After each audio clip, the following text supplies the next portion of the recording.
Hi guys, it's Lydia with Becker Autos and Trailers Camper Supercenter in Beloit, Kansas. And I'm just going to give you a little walkthrough about an Avalanche camper. So there's going to be a lot of different layouts of campers and a lot of different brands of campers, but the main components are pretty similar. So we're going to go through one of these new Avalanches and kind of show you some of the buttons in it and what they're for. So we're going to start up here with the control panel. So on this, there's little buttons right here, okay? So those are tank levels. So when we are plugged in or your battery's on, you can push this button down and it'll light up for how full your tanks are. So there's your fresh tank, there's your battery. So when you're plugged in, your battery's going to be full, but also when you're unplugged, it'll show you how much life's left there, and then your tanks. So this one says black 1, black 2, gray 1, gray 2, gray 3. So this only has one bathroom, so it only has one tank, so don't let black 2 confuse you. These boards are pretty generic, so like I said, you're going to see the same board in a lot of these campers, so just take that with a grain of salt. Also, when people start using their tanks, especially their black tanks, which is your toilet, that's your darker water, your dirtier water, a lot of times if people use toilet paper or just anything in there, things can stick to those sensors. So try not to just depend on the sensor for how full your tanks are, but make sure that things are flushing and they sound right and everything that way to be able to tell for sure. So they do usually work at the beginning. Sometimes they'll work for somebody the whole time.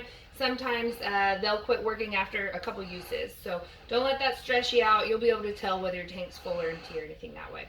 On your black tank, they take a long time to fill up because people don't use the toilet a lot. So make sure you use extra water. The biggest problem with the black tank people will have is not using enough water, and so things in there get dried up. That can cause you bigger problems. So just make sure before you ever use your toilet when you go out camping, when you get there, turn the water on if you're hooked up to city water, or fill your tank and turn on your water pump, whatever that way. Use your foot and fill up the toilet bowl full of water once, flush it, use your foot, fill it up the second time, and then if you use an additive or something, put it in there and then flush it. So the bottom of your black tank, all the time, you're gonna have water there so it doesn't get dry, okay? So your gray tank is the opposite. So the gray tanks are a little bit cleaner water. That's gonna be your shower water and your sink water. So this has 3 gray tanks, sometimes 2. If you have a washer dryer in here, it'll have its own tank, but sometimes it goes in the other one. So the gray tanks fill up the quickest. So if you are not at a full dump site, you need to be careful with your gray water usage. So if you can, conserve your water when you're doing dishes. Some people do them outside. Same with bathing. If you take a shower in here, you're going to want to turn the water on and soap all up while the water is off, and turn it back on to rinse off, and so on and so forth. So you know your gray tank is full if something doesn't drain. So if your sink isn't draining, your shower isn't draining, that's probably because your gray tank is full. So just make sure and try to be conscious of how much water you use. If the kids can bathe at the shower house, or wash the dog outside, or whatever that way, that's going to be the best there. So that's what those are for. On this one, you have a water heater that's gas or electric, and the nice feature on the ones with the double switches here is you can run them both at the same time. So if you do have somewhere that's a full dump site, or if you want to take a shower after somebody else just did and you want the water hotter, if you like hot water, sometimes people run both the gas and electric switches on the water heater at the same time.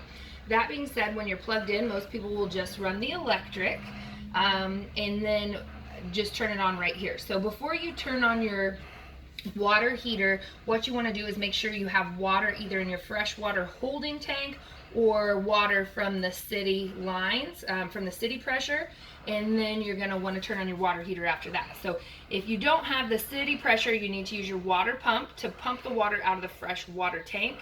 So when you turn this on, go ahead and open up your sinks and stuff. Make sure there's no air bubbles in the lines. Make sure the water can come through, and then see if it warms up. There is an override switch outside on the water heater itself, usually on the electric side of the water heater. So just keep that in mind if it doesn't work on that side. And then the gas turns on right here, and it'll give you a fault light if the gas won't light. So if the gas won't light, that's what you're trying to run it on. Make sure you have your gas turned on up front. Make sure your stove lights, that you're not out of gas, and then come back here and switch it on again and see if that works, okay? So your water pump, we talked about that. You're only going to use that when you pump out of your freshwater tank. When you have city water pressure from the hydrant, you don't need to use your water pump. This one has just a bunch of different switches for the lights. So your porch light, which is usually your light that goes underneath your awning, your hall light, your ceiling, your kitchen, all that good stuff.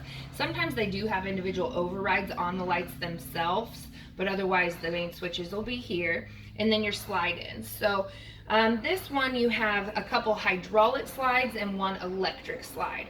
A lot of times in the bedrooms or in your smaller campers or in a lot of the other brands, we see them using electric slides a little bit more.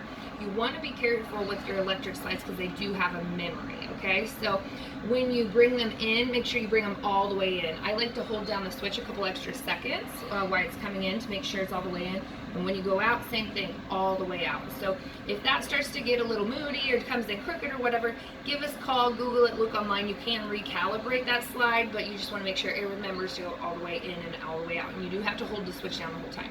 So this other one is the hydraulic slide. So if your camper is equipped with hydraulic slides, a lot of times it's path of least resistance. A lot of times they're on one switch. They can have their own switch. Just really depends. So if you have two slides in your living room, they may come in differently each time depending upon where you're parked. And then a lot of times the motor's just driven on the bottom. So you'll see the bottom come in first, and if the top sticks a little, you can try to break it loose. If your camper hasn't been used a lot, it might just be tight, or just watch it, and that's really how it's supposed to work. So on your awning, most of the new ones are going to have power awnings now, which is awesome. They still don't deal with Kansas wind very well, but if it's super hot outside, full sun, get that awning out to keep shade on your camper, okay? So awning in and out, you push out as far as you want it to come out. Make sure when you do move it out that you actually hit in to bring it back in. If you keep hitting out, it's going to roll upside down inside of itself up there, and it's going to hold water, and it might cause some problems. So just make sure out as far as you want to go, and then back in. And some of them have adjustable arms and stuff like that too, but do not leave your awning out if you're not going to be at your camper, okay? Wind gusts can come up all the time. And then your other thing here, if you're equipped with this switch right here, this is actually for your ceiling fan. So your ceiling fan will only run on 110. So with this, you have a 110 electric system that's just gonna run when you're plugged in or your generator's running, and then you're gonna have a 12-volt system too. So just off your 12 volt, which is just off your battery, you're gonna be able to run things like your lights, your water pump, your heater will run, your stove will run. So it depends on what fridge you have in your camper. A lot of people can run their fridge off of just the 12 volt, or they can turn on the gas to have it run that way too. So it just kind of depends, but just keep in mind you have two different systems. So the 12 volt system will all be controlled by the fuses in the fuse panel, and then the 110 system is all on the breakers, okay? So just know the difference, I guess, is the main thing, because unless that stuff's going and you don't have anything hooked into your 110 system, you're not going to be able to run your air conditioner, you're not going to be able to run your microwave, you're not going to be able to run the electric side of things, okay? So if you are going to camp on a 30 amp campsite, we still have a lot of people doing that with a 50 amp camper. So a lot of campers, if they're wired for 2 ACs, they're going to be 50 amp, okay, whether they have them or not. So you'll need to get an adapter to adapt down to a 30 amp. Oftentimes you're only going to be able to run just one AC easily. You can try to run both, but if you're going to try to run both, I would try to just run everything else on gas that you can and not run your microwave, things like that. You might get lucky, but just count on being able to run one AC. So this is your main control panel you're going to be seeing in things. Down here underneath here is your thermostat, just like you would see at your house. You have your heat and your cool and everything on there. You can adjust your temperatures how you want to there.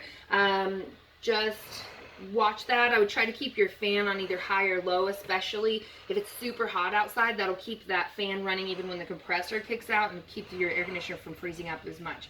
And right now we're in cotton season here in Kansas, so make sure your air conditioner doesn't get full of cotton or all clogged up, isn't freezing up there, or you're going to need to look at that. And then if your camper is equipped with it, this is the max air fan. A lot of times you do have to open the vent before you can turn it on, so you can do that. Sometimes you can shut it after that, but that's how that works. So that is my main control board spiel. If you guys have any questions, let us know. Give us a call, give us a text or anything. We can walk you through on your specific camper. You can send us pictures or anything that way, but I hope that was some useful information for you. But again, thanks for watching. Lydia with Becker Autos and Trailers, Camper Super Center in Beloit. Check us out online at beckerautos.com.